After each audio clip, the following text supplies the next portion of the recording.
What you're riding in today is called the Galloping Goose and was developed by the Rio Grande Southern Railroad. Originally, the Rio Grande Southern Railroad was built in the late 1890s.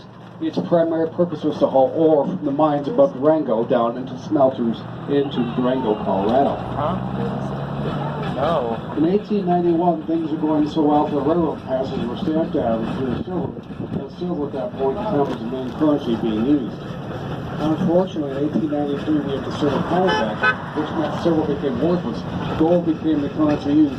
So mines shut down, miners lost their jobs, and towns turned into ghost towns. The railroad still continued to operate, although at a big financial loss.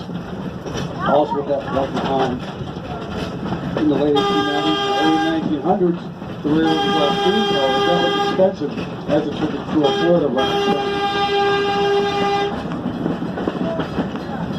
Anyway, in about 1929, the railroad decided to try an experiment. The shop crew had an idea.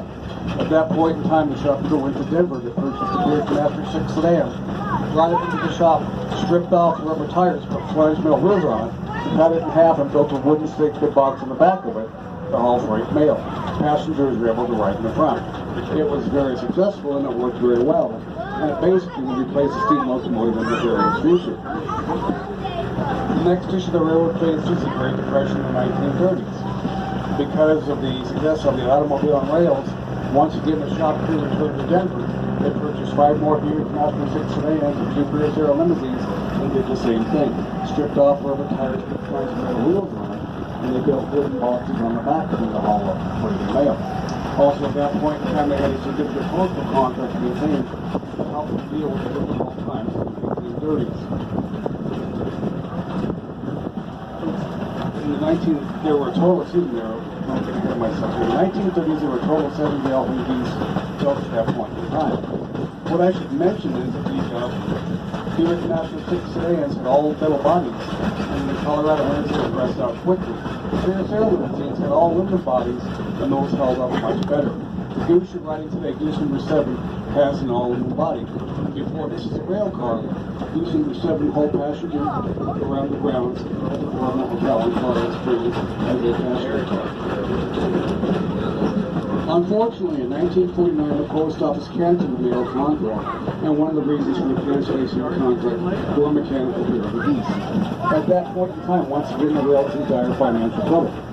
One more time, the shop crew comes to the rescue. They have another idea. At that point in time, out of the 7 existing Geese, they bring 4 of them back into the shop, and they cut windows in 4 wooden boxes. And once again, the shop crew returns to Denver, and they purchase 19 streetcar seats, the very seats in which you're sitting in, to turn the Geese into tourist excursion vehicles.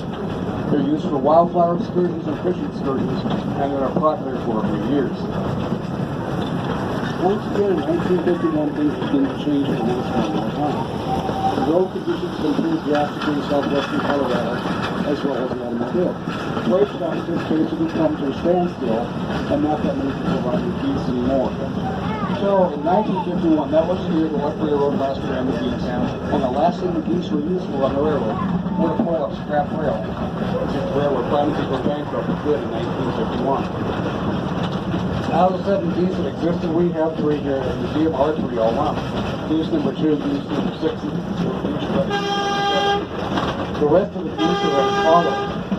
There is an operation of Goose at Knott's Berry Farm in California.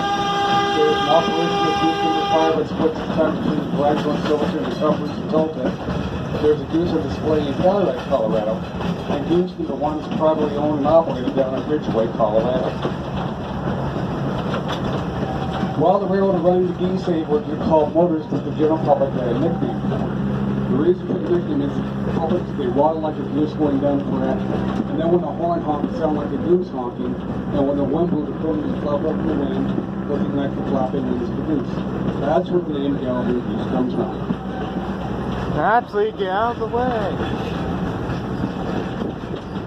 On the inside of the track here, the rounded stainless steel cars off the Santa Fe Super Chief, a crack passion between Chicago and Los Angeles in the 40s and 50s.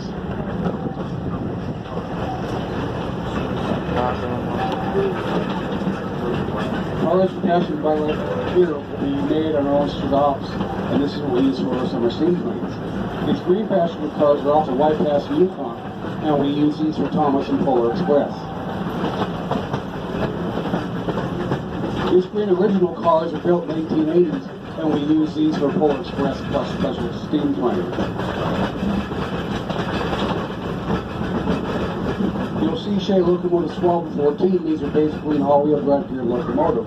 It could pull long, heavy loads, but couldn't go very fast.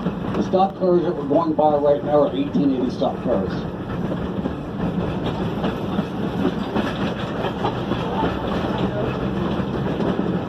The locomotive you see behind the stock cars, 5771, is off the steam train, the Rio Grande Zephyr, and the California Zephyr. Right now we're going by the Denver Garden Railway Society. This is the first garden railway in the country, and it's one of the largest in Colorado.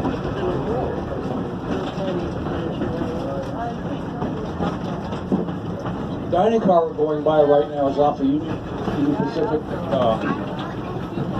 California Zephyr and the Rio Grande Zephyr, and eventually we hope to restore the dining car and serving 4 meals on the dining car.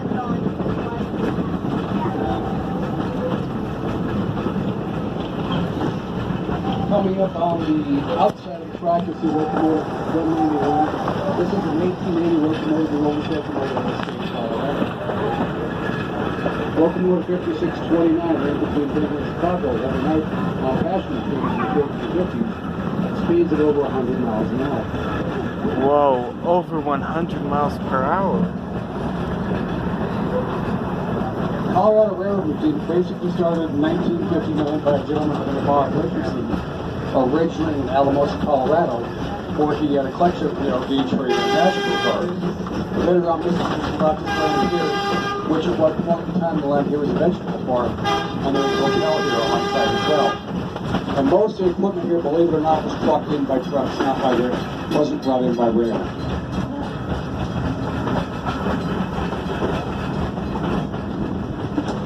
The red brick building we're passing by is called the Roundhouse. This is where we do all the restoration work out at the museum. Inside the Roundhouse bays are locomotive 491. That's the largest operating air gauge locomotive. That's 491. We just got that locomotive back. We have to put it back together. And locomotive 346. That's the oldest operating air gauge locomotive. Also, we just passed by a turntable. It's called an Armstrong turntable. If we position a piece of equipment directly in the middle, it's supposed to go down. This is when the person can push on a pole and turn it by themselves.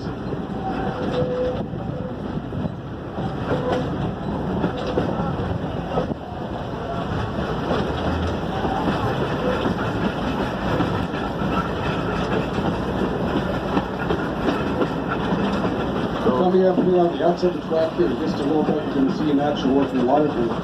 This is a water tank that we use for our steam locomotives. We do run steam trains out there at the museum.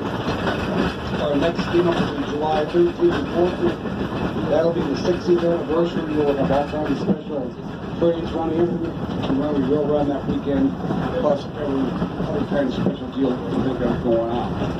Following that, August 17th and 18th, we'll go to the express train. We'll actually have a dinosaur walking on the train for kids. Following that, Thomas the Tank Engine comes out 2nd, 3rd, and 4th weekends in September. Watch the website for information on Thomas. Tickets are on sale right now. That usually sells out very quickly. And then following that, in Halloween, we've got our Trick or Treat train. That's also a pretty popular train for kids. And then to finish out the year, we do run the Polar Express. We do run that at night. Ticket sales will probably go on sale for Polar Express the first week in August.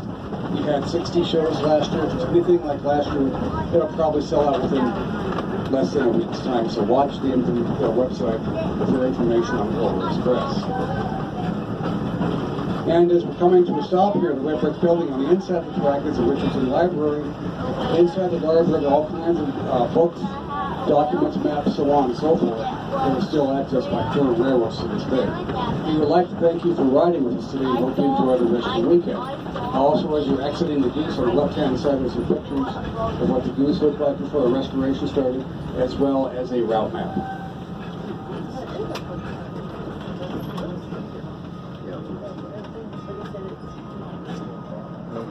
Final suit.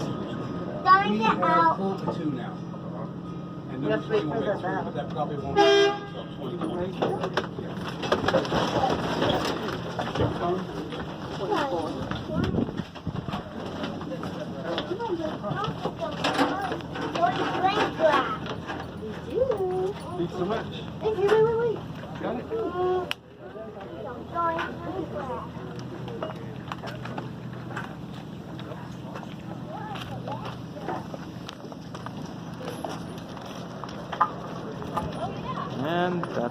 Galloping Goose.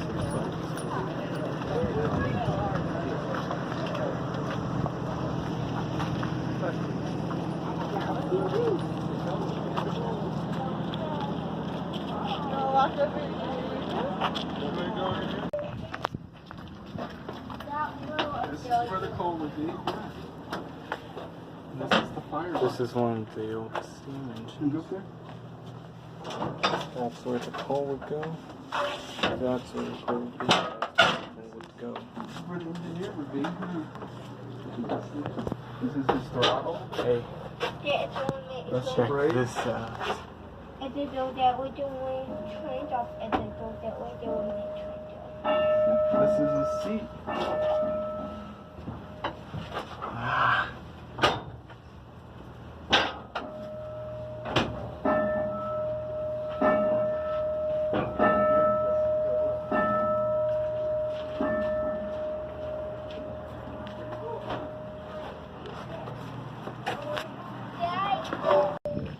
That's an old schedule of the Rio Grande Zephyr. Before it got discontinued, and now Amtrak owns that.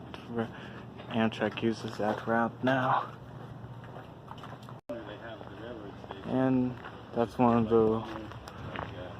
And that's the model train garden. She doesn't know German, but she spouts out this like really long German phrase, end to end. There aren't any trains on it running today, but this is what it would look like. The German words are really long. I think you may have seen one of those in one of my earlier videos.